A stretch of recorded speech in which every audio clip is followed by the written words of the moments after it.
Okay, amigo, I tell you a secret. Yeah. Seafood, ceviche, is eaten by locals only during the day. Okay?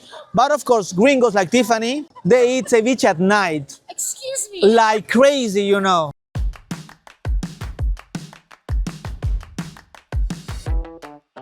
We travel the world to bring you the best of every place we visit. The freshest produce, specialty groceries, meat, cheese, seafood. Come along with us to see what makes Spinneys quality a cut above the rest. Peru is one of the world's most exciting food destinations, so it was the perfect place for our latest Spinneys sourcing adventure. We landed in Lima for Expoalimentaria, Latin America's biggest food and drink showcase. Very good. And it hit us the second we walked in. Noise, color, aromas, and flavors coming at us from every direction. Golden berry marmalade. Yay! Peru has thousands of varieties of potatoes, corn in every color of the rainbow, and fruits we had never even seen before. Yakong. So this is actually good for people that have diabetes. And it is also one of the region's major avocado powerhouses. Every aisle brought something new to taste. Ají amarillo, native potato crisps, Andean coffee, lucuma, camu camu, golden berries, passion fruit, and so much more. Yeah, that dragon fruit and mango. Oh my god. Day 2 at Expoalimentaria. As the Spinneys team, traveling the world in search of the best products, looks really partners, good and quality. experiences, we believe in meeting the makers behind what ends up on our shelves. I'm loving all the quinoa crisps that we're finding. I'm looking for really good ginger and turmeric, fresh turmeric and really good organic ginger. So between tastings, we spoke with producers, listened to their stories, and explored how their ingredients could travel from Peru to our stores back home. Yeah, we need to get to work.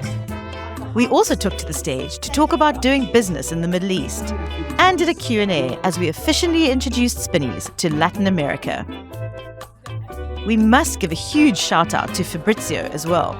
He guided us through every flavor, every haul, and every potential partnership at the fair. Are you sure you want to taste some hot sauce here? Expoalimentaria gave us an incredible first taste of Peru, but we wanted the full picture, more stories behind the ingredients, the people, and the places. So we extended our stay in Lima, then set off for Cusco and the Sacred Valley. Perched on Peru's Pacific coast, Lima is a city buzzing with creative energy and serious culinary ambition. Once considered just a stopover, it is now Latin America's undisputed gastronomic capital, where street food and fine dining share the same soul. Lucuma ice cream.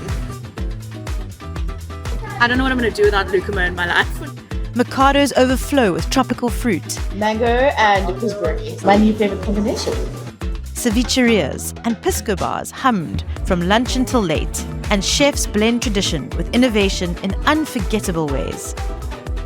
Inside Casa Tupac, home to Central, Kjolle, and Mata, we visited Theobromas lab, part research studio, part sensory playground, dedicated to cacao and its Amazonian cousins.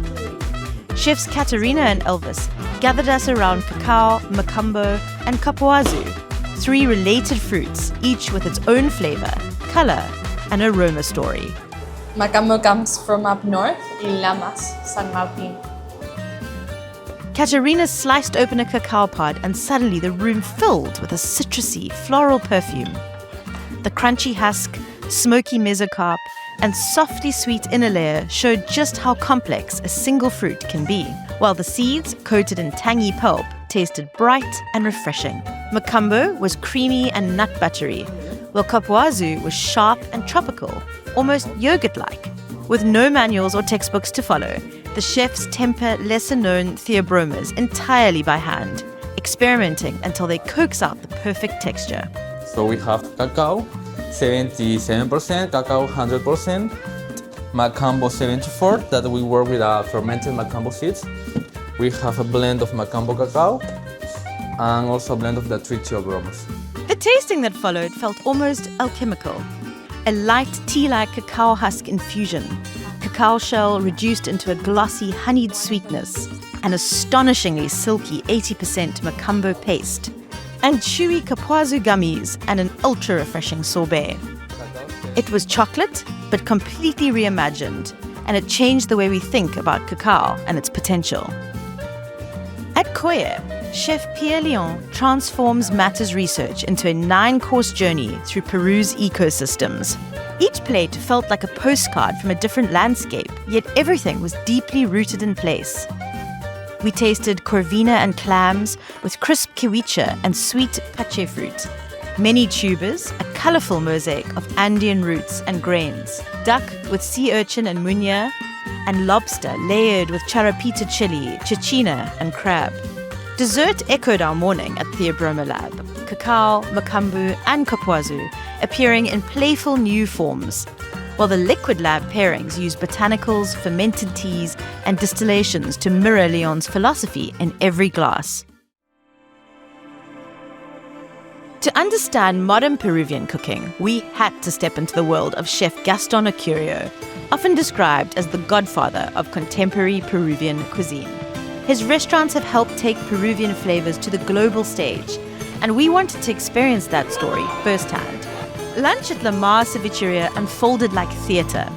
Classic ceviche and electrifying leche de tigre, rich Marcona sea urchin ceviche, tumbus blood clams, and perfectly charred whole octopus arriving one after another. Frothy, fragrant passion fruit pisco sours, dangerously drinkable, kept the energy high as the room buzzed around us. This is the way to go. Dinner at Astridi Gastón inside a 300-year-old colonial mansion revealed a more intimate, emotional side of Acurio's cooking. From Cantoria scallops with crispy leek to lucuma tortellini with scallop meunier and smoky, aromatic lucuma dessert, it felt like a love letter to Peru's history and ingredients. To balance all the fine dining, we teamed up with food guide JP Grillo, organized by Peru Travel ME, to eat Lima the way locals do.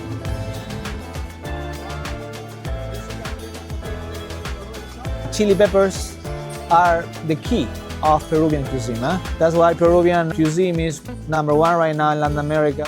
At the Central Market, he pointed out everything from shark fillets and goat tails to baskets of golden ají amarillo and glossy ricotta peppers. We have a ritual here. I grab a guinea pig and I wrap it by you. Okay. The guinea pig is taking all your bad energy. Can we do that? We slurped steaming min pao in Chinatown, grabbed hot, crispy churros filled with salted caramel at Virgin del Carmen, and tried mazamorra morado, a cinnamon-scented purple corn pudding topped with fruit. At Picarones Mary, we queued with locals for sweet potato and squash donuts, drenched in syrup, dodging bees, and laughing as we tried not to drip sugar everywhere. During our time in Lima, we stayed at the oceanfront AC Hotel with sweeping Pacific views, surrounded by cafes and neighborhood restaurants.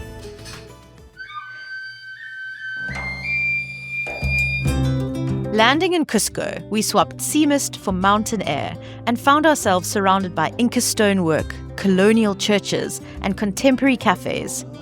Alpacas wandered cobbled streets, while families sold textiles next to sleek coffee bars and design-forward boutiques, creating a unique blend of old and new.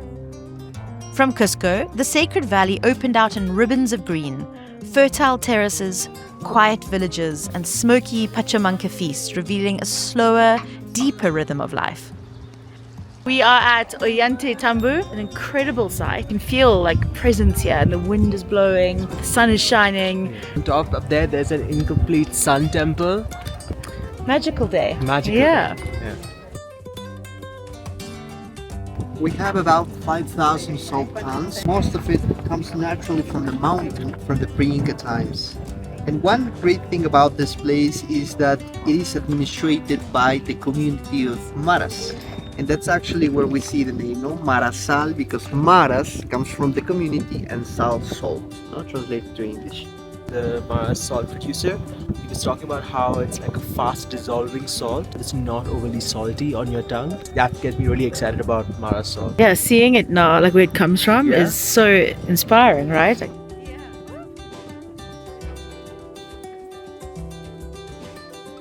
While exploring Cusco, we stayed at Palacio del Inka, a luxury collection hotel just opposite the Iglesia de Santo Domingo, built atop the sacred Incan temple of Coricancha. With carved stone archways, gilded details, and candlelit courtyards, it felt like sleeping inside a living museum. Who is this? Breakfast in the cobbled courtyard quickly became a ritual. Most mornings, Inti, the hotel's resident baby alpaca, named after the sun god, trotted in for cuddles, easily the cutest team member we've ever met on a trip. A morning with Mama Seledonia gave us an intimate look at everyday life in Cusco. She led us through San Pedro Market, greeting vendors she's known for decades as we walked past towers of Andean cheese, buckets of olives, charqui, butifarra sandwiches, native potatoes, mariah, bright fruits, and every nose-to-tail cut you can imagine. If you smile, doors always open, she told us. And it was true. Samples suddenly appeared in our hands. The chuta. This is el pan chuta.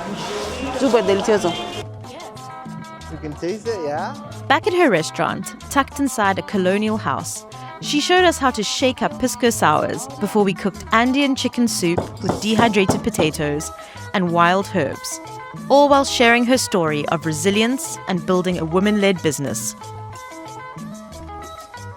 The meal ended with chunks of chuta bread dunked into thick hot chocolate, a simple, comforting finish that said everything about Cusco's warmth. This is so good. I'm definitely going to be asking for a second cup. In Cusco, we also joined a totemic workshop that brought together coffee, art, and community in the most unexpected way. Hosted with Florencia y Fortunata, a women-led specialty coffee project, the experience began with a guided tasting that showcased how altitude, soil, and technique shape each cup. Then, inspired by the story of the Torito de Pucara, an iconic Andean bull symbolizing protection and prosperity, we painted our own golden bulls using traditional gold leaf techniques.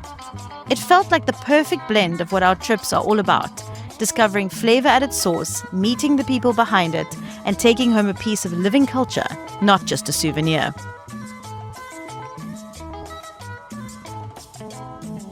In Ollantaytambo, we visited El Elberg to experience the ancient ritual of Pachamanca. Tubers and meats were laid into the earth among hot stones, which were covered in giant leaves and left to cook slowly underground. Before the food was unearthed, an offering was made to the Pachamama, Mother Earth, in thanks for the meal.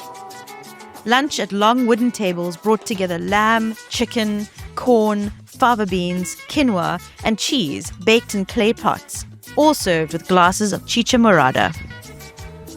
In Biok, a Quechan community high above Ollantaytambo, we were welcomed with steaming munya tea and toasted corn.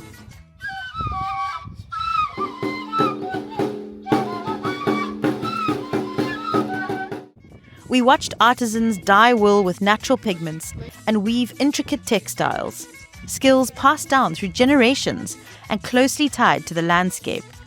We also found out that we're not such great dancers, but at least we tried. No trip to the Sacred Valley would be complete without Machu Picchu. Happy Machu Picchu Day! Happy Machu Picchu Day to you too! From Ollantaytambo, we boarded the Vistadome train, watching the landscape shift through panoramic windows as live music and Andean performances set the mood.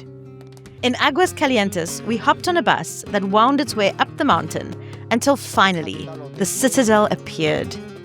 Serene, ancient, and utterly breathtaking. After lunch at Belmont Sanctuary Lodge, we walked Circuit 2, taking in the terraces, temples, and sweeping views over the valley below. From trade fairs and research labs to markets, mountains, and ancient wonders, into the burial chamber we go. Peru gave us a journey filled with creativity, culture, and bold flavors. This smells like the rind of cheese that is like maybe 36 months old. We flew home inspired, excited to keep building relationships with the people we met, and ready to bring the spirit of Peru to customers in every aisle of Spinneys.